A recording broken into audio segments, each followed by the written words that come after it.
Hi guys, today we'll talk about how can you disable automatic appearance on your iPhone. We'll go to figure out the solution or know how you can do that on your app. So you just follow these ways and it's going to work with you. All you have to do in first you just click on settings here. Just click on settings. So then it's going to take you to your settings. It's going to show for you like this here. Then you go down, just keep going down here.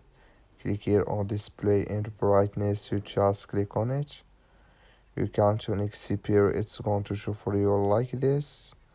So then you come here to automatic. You click in this sign or this color. Like you see color, it's gone, that's mean here appearance automatically or automatic appearance disabled with us now. That's all you have to do. That's all. Thank you for watching. Don't forget to support us by liking, subscribe.